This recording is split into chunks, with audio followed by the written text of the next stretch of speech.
Welcome everybody to Two's Company Three's a podcast. It's DTCR time. Oh yeah, it is, and we've been waiting months for this, ladies and gentlemen. Yeah. Friggin' months, and we finally got the chance. Well, one of us finally got the chance to head on off to the cinemas, and unfortunately, there was nothing brand new and fresh for us to see last week that appealed to us. That's right. What the cinemas are currently doing at the moment is bringing back some old classics. And if you tune into the podcast this week, there'll be a discussion on our Friday episode of what new old classics are coming this week as well. But the most appealing option that we had last week from our choices in Yas or Pass, where we review the freshest films coming to theaters, was an old school one. And it was one that we both hold fondly and close to our heart because it is a classic. Absolute classic. And you'll know what movie we're talking about because of the thumbnail and I suppose the name of the video. That is very true, but maybe we'll keep you in suspense until after we've done our sneaky little theme song. But ladies and gentlemen, for the first time in months, it's going to feel good to rip into. For me to press this button and sing along if you know the words. Let's do it. Oh, yeah. Coming at you fresh, coming from afar, it's 2C3 Pod DTCR. That's right, ladies and gentlemen.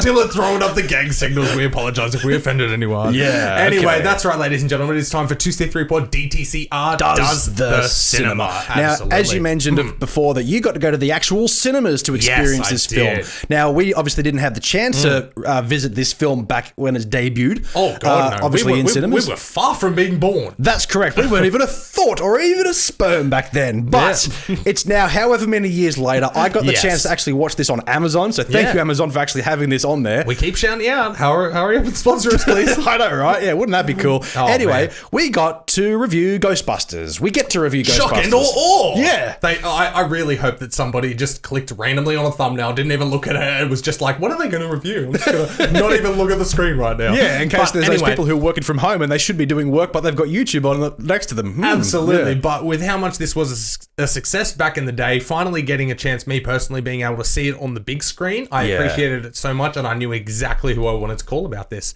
Our lovely listeners and viewers. I wanted to make sure to tell you guys, if you get the chance to see this on the big screen, take it. Yeah, well, after I watched this today, I really thought to myself, I fucking wish I went to the cinemas to actually watch this, because I do enjoy watching older movies on the big screen. The last one that I got to see, which we've discussed in the podcast, was Aliens from 1980, whenever that was. No, but 85, 86, I think. I can't remember. Yeah. And fair enough, those films, obviously, they were made of an age when cinema was definitely made differently, with more prosthetics, not prosthetics, sorry, like more props and live action cinematography, essentially. They relied a lot more on what they could do actually in the moment. That's right. CGI, although I will say the CGI in this at the time was somewhat groundbreaking. Yeah. Because it's pretty bloody impressive what they did with the practicalities of the limitations that they had. Yeah. But I've also got a soft spot for animatronics and stop motion, which Ghostbusters is absolutely chock full of. Although the special effects aren't overly heavy in this film when you really look at it from the top level. Yeah. There's some touch and polish there, but the fact that I've seen a bit of the behind the scenes from back in the day and stuff, but the fact that they use puppets and putting those puppets on top of people and blacked out the people kind of thing and stuff, and then Slimer into it. Yeah, exactly, that's right. And then just basically zhuzhing up the visuals with a bit of color and paste and stuff. But man, some of that doesn't age well, but you still look at it and go that's fond cinema memory. That's right. Obviously this film has gone down and is an absolute classic. So it's a 1984 American supernatural comedy film directed by Ivan Reitman. Absolute genius. Written by Dan Aykroyd and Harold Ramis, and stars all of them, plus Bill Murray and who else? Sigourney Weaver, Rick Moranis, and Ernie Hudson. Yeah, absolutely. The cast, as you said and just listed, they are absolute legends of the genres. And watching it, there was several thoughts that I had. Okay, Sigourney Weaver, man, she was a babe. Oh yeah, she was a babe in her prime. Wait. You said was. No, I know. She's a handsome woman now. No, man. she really is, and she has aged incredibly well, like a fine freaking wine, that's for sure. But back then though, I'm because you see current actresses and that in their early 30s and stuff, and you're like, damn, cream of the crop, that kind of thing. And that, but then you look back and you don't consider, when you see Sigourney Weaver now, you go, oh, that's a handsome woman. But you look at her in that prime, and she was sex symbol. She absolutely. really was. And just seeing it on the big screen and that, I'm like, damn, I totally get why she was as successful as she was And not only that, the acting chops as well. Yeah, like she was a high caliber actress in the 80s for sure. Obviously, she was starring in the biggest films of that time. Yes. Obviously, not as prominent on like the Hollywood forefront nowadays, but back in the 80s, she was absolute A-list up there. But the same can be said about Bill Murray. Yeah, no doubt. The dude has obviously taken a bit of a step backwards. He's basically doing cameos, nowadays, but back in the 80s, that's right, back in the 80s, he was in pretty much all of like the blockbuster comedy hits. Yeah, Stripes, Groundhog Day, the list goes on. That's right. Now, as you mentioned a moment ago, there are some things in this film that don't age well, and we'll certainly review a few other aspects in the moment. But what I want to do mention about things that don't age well is what gives this film its charm. What gives the film its charm is the fact that it's so quintessential 80s with its original music, the type of special effects that was used, and also the pacing and the writing of the story as well. Like even the sound quality as well. Obviously, it all comes from that time, but that's what gives this film so much charm. Yes. And after rewatching original Ghostbusters today, it made me realize how much the 2016 reboot-esque thing really does suck. Yes. Although I didn't mind it at the time. Yeah, same. But it went so hard on the comedy. This film does have a lot of dark elements to it, and also, there are moments. Obviously, it is primarily a comedy film. Yeah.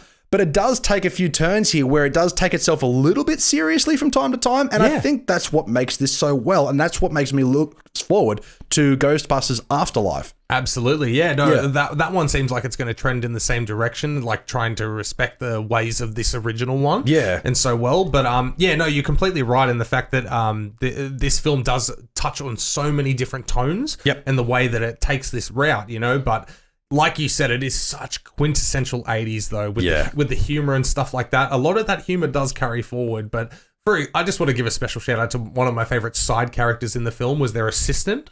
I can't remember her name. I don't know her name, but she was fucking hilarious. What do you want? Like, oh man. I think that's Annie Potts. I think that was her. If you look in the cast list. Janine Melms. Yeah, there's a lot of aspects in this film which I didn't remember off the cuff, but now after rewatching it, and some of the jokes in this film definitely, all of the jokes really do land. There are some moments that haven't aged well in terms of the actual dialogue and the characteristics of some characters in this film, which we'll get to in a moment, but I do want to say the best joke that's stuck with me for my entire existence is when Bill Murray's character says, "Yes, it's true.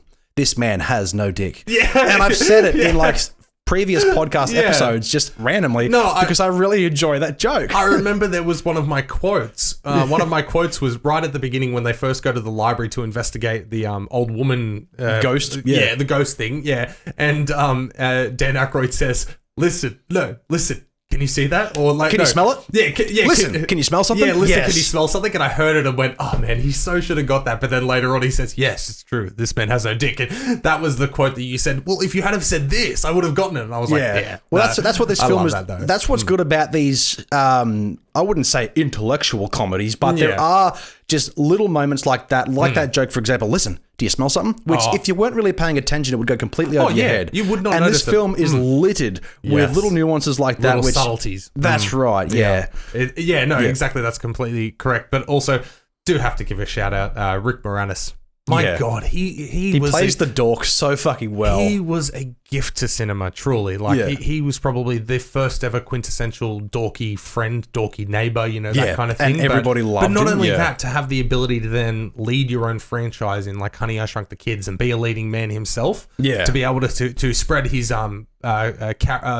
skill set from leading man to just sub character like this and do it so well. Man, I just hope we get to see him back on the big screen at some stage, in the future. I haven't checked out the sequels to this. They are on Amazon, apparently, though. I did see Ghostbusters 2 was on there. So I am very much looking forward to watching that probably tomorrow. Absolutely. We'll come back with a short discussion of that in next week's episodes of what we've watched, essentially. That's right, of course. But I like the idea that Ghostbusters being such a crazy comedy in itself. Do you know much about Dan Aykroyd, the man?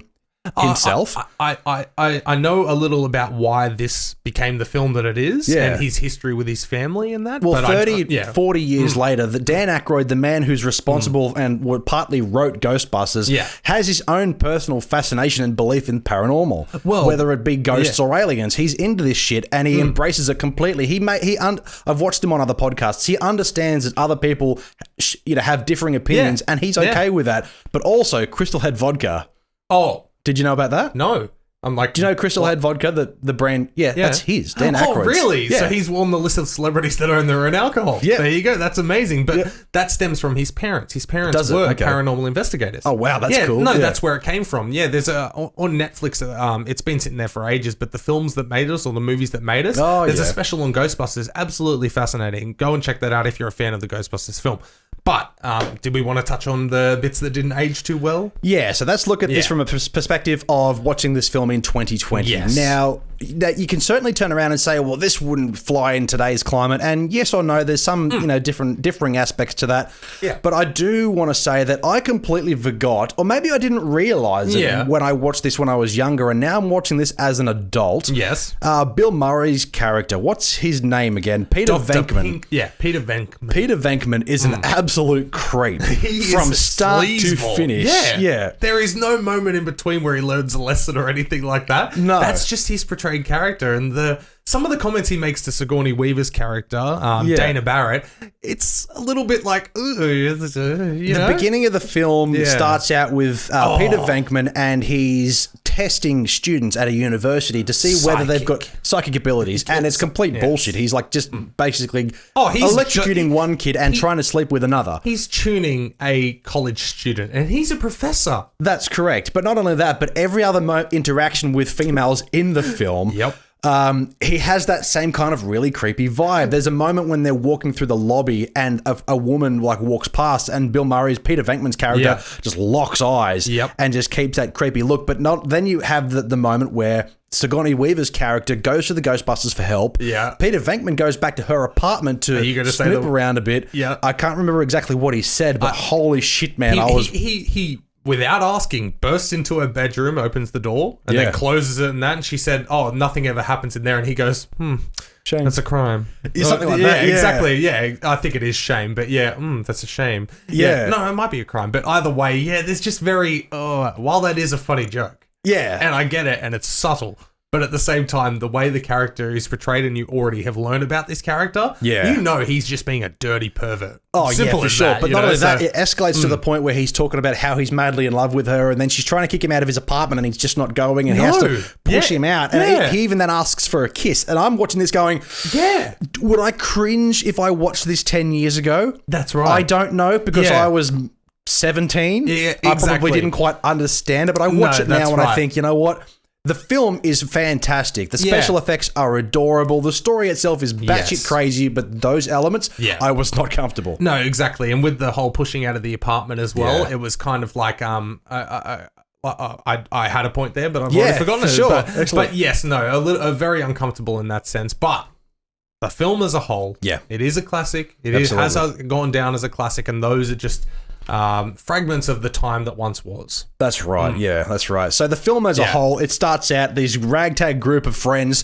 They somehow know how to interact with ghosts, which are coming back into the real world somehow. It doesn't really explain it, but it doesn't really matter. Well, see, that's the thing. They're studying the paranormal, and that's basically their full-time job, but they don't have an actual experience until the beginning of the film. Like, there's no previous experiences at all because they have no idea what they're doing. That's right. And they somehow manage to develop the technology that encapsulates and captures and potentially kills the ghosts, which are then all unleashed. Then all of a sudden, New York City is overrun with ghosts as if it's conveniently a plot point. That's right, for sure. Exactly. But not only that, too. Like, they start out as absolute nobodies. By the end of the film, they're considered rock stars, essentially. Oh, yeah. Peter Venkman gets the girl, which is kind of weird, but okay, cool. It was the 80s. Now, you're forcing a kiss upon a woman is totally welcome.